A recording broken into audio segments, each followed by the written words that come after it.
খবর শুনছেন আপনাদের বিশ্বস্ত বেঙ্গল 24 চ্যানেল থেকে। বিশেষ বিশেষ সংবাদগুলি এক নজরে।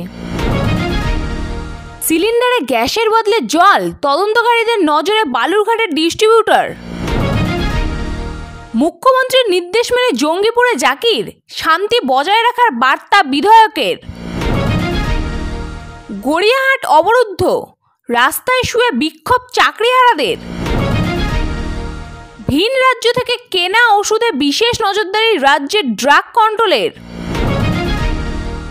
চাপের মুখে নীতি শিকার, অভয়া ফান্ডের হিসাব বুঝিয়ে দেবেন জুনিয়র চিকিৎসকরা।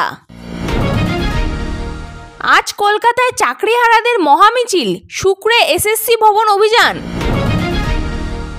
আসছি বিস্তারিত খবরে। সিলিন্ডারে গ্যাসের বদলে জল বারবার জানানোর পরও গ্রাহকদের উপেক্ষা করছিল ডিস্ট্রিবিউটর। অবশেষে বুধবার বালুরঘাট শহরে এক গ্যাস ডিস্ট্রিবিউটরের কার্যালয়ে হানা দিল জেলা কনজিউমার প্রোটেকশন কাউন্সিলিং নামে একটি বিশেষ দল। জেলা শাসকের নির্দেশে এই দল গঠিত। তদন্তকারীরা যাবতীয় নথি এবং সিলিন্ডার খতিয়ে দেখেন। জেলায় ক্রেতা সুরক্ষা দপ্তর সূত্রে জানা গিয়েছে, ডিস্ট্রিবিউটরের বিরুদ্ধে গত অক্টোবর মাস থেকে নিয়মিত অভিযোগ জমা পড়ছিল। গ্রাহকরা অভিযোগে বলেছিলেন, গ্যাস ভর্তি সিলিন্ডার কেনার পর সামান্য কিছুদিন চলার পর তা শেষ হয়ে যাচ্ছিল।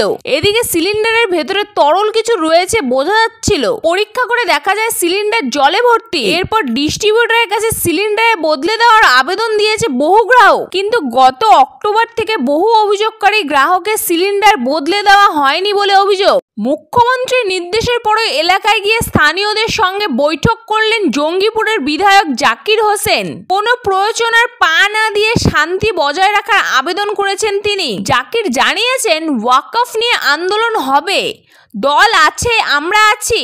অনুরোধ জানাচ্ছি, কোনো প্রয়োজনের পা দেবেন না, শান্তি বজায় রাখুন। ওয়াকফ সংশোধনী আইন প্রত্যাহারের দাবিতে গতকাল মঙ্গলবার উত্তপ্ত হয় মুর্শিদাবাদের জঙ্গিপুর। তা জানতে পেরেই জাকিরকে এলাকায় গিয়ে শান্তি ফেরাতে পদক্ষেপ গ্রহণ করতে বলেন মুখ্যমন্ত্রী।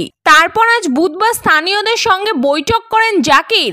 বৈঠকের পর তিনি বলেন, আমরা প্রতিবাদ করব, মুখ্যমন্ত্রী মানুষের পাশে আছেন, আমরাও আছি। কোনো দরকার হলে আমাকে বলুন, কিন্তু কোনো প্রয়োজনের পা দেবেন না, শান্তি বজায় রাখুন। রাস্তায় শুয়ে বিক্ষোভ চাকরিহারাদের, অবরুদ্ধ গড়িয়াহাট।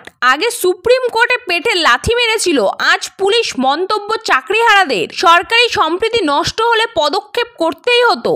চাকরিহারাদের রাস্তায় ফেলে লাথি, কলার ধরে মারধর নিয়ে এমনই মন্তব্য করলেন মুখ্য সচিব। পাশাপাশি রিপোর্ট তলব করা হয়েছে বলে জানালেন নগরপাল। সাংবাদিক বৈঠক করে মুখ্য সচিব মনোজ পন্থ বললেন, ডিআই অফিসে অভিযানে কিছু বিচ্ছিন্ন ঘটনা ঘটেছে। 7 তারিখ শিক্ষক শিক্ষিকাদের সঙ্গে সভা করেছিলেন মুখ্যমন্ত্রী মমতা বন্দ্যোপাধ্যায়। উনি আশ্বাস দিয়েছিলেন, চাকরিহারাদের সঙ্গে আছেন বলেছেন, ব্যবস্থা নেওয়ার আশ্বাস মুখ্যমন্ত্রী দিয়েছেন। তা সত্ত্বেও কিছু জায়গায় অশান্তির ঘটনা ঘটেছে, যা বাঞ্ছনীয় নয়। তবে এর একটা ভালো দিক আছে, অনেক শিক্ষক শিক্ষিকা স্কুলে যাচ্ছেন, এখনো কাজ চালিয়ে যাচ্ছেন।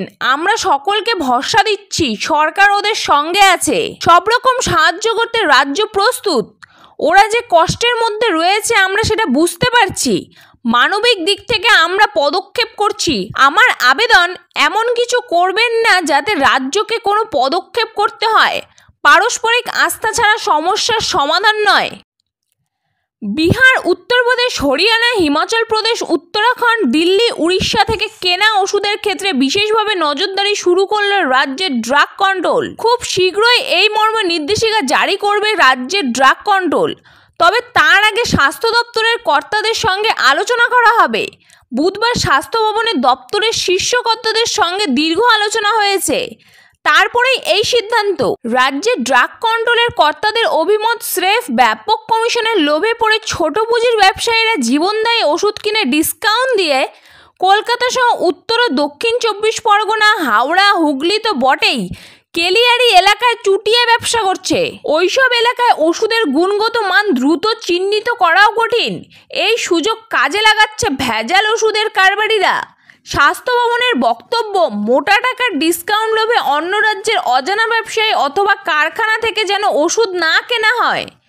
যেসব ওষুধে কিউআর কোড থাকে না সেই সব ওষুধের ক্ষেত্রে আরও সতর্কতা থাকার আবেদন ব্যবসায়ীদের। ইতিমধ্যে দেশ জুড়ে 300টির মতো ওষুধে কিউআর কোড থাকে, যেগুলো বড় বড় কোম্পানির তৈরি।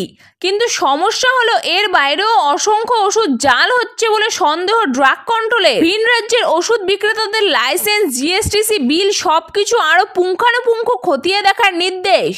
চাপের মুখে অবশেষে নীতি স্বীকার, বাধ্য হয়ে অবহার তহবিলের যাবতীয় হিসাব বুঝিয়ে দেওয়ার সিদ্ধান্ত ওয়েস্ট বেঙ্গল জুনিয়র ডক্টর ফ্রন্টের। আগামী 16ই এপ্রিল একটি গণসম্মেলনের ডাক দেওয়া হয়েছে, তাতেই তহবিলের হিসাব বুঝিয়ে দেওয়ার কথা। বুধবার জুনিয়র ডক্টর ফ্রন্টের তরফে একটি সাংবাদিক বৈঠক করা হয়। তাতে ছিলেন দেবাশিস হালদার, অনিকেত মাহাতো, আশফাকুল্লা নাইয়া সহ আরও অনেকেই। অনিকেত জানান, প্রতিটি প্রায় পয়সার হিসাব West Bengal junior doctor front দেবে। এই কনভেনশনের মাধ্যমে West Bengal junior doctors front সাধারণ মানুষের কাছে পয়সার হিসাব তুলে ধরবে। কিন্তু কেন এই সিদ্ধান্ত? অনিকেত সেই কারণ ব্যাখ্যা করে বলেন, সাধারণ মানুষ আমাদের যে অকুণ্ঠ সমর্থন জানিয়েছেন, সেই দায়িত্ববদ্ধতার জায়গা থেকে আমরা এই পয়সার হিসাব মিটিয়ে দেব। ক্রমশ আন্দোলনের ঝাঁজ বাড়ছে চাকরিহারাদের।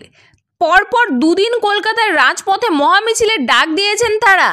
বৃহস্পতিবার শিয়ালদহ থেকে রানী রাসমণি অ্যাভিনিউ এবং শুক্রবার সল্টলেক এসএসসি ভবন অভিযান করবেন চাকরিহারারা। তবে দুদিনের দুটি মিছিলের বিষয়ে এখনো পর্যন্ত পুলিশি অনুমতি নেননি তারা।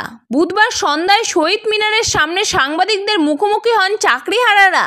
তাদের এক প্রতিনিধি মেহবুব মণ্ডল জানান, বৃহস্পতি ও শুক্রবার পরপর দুদিন দুটি কর্মসূচি রয়েছে।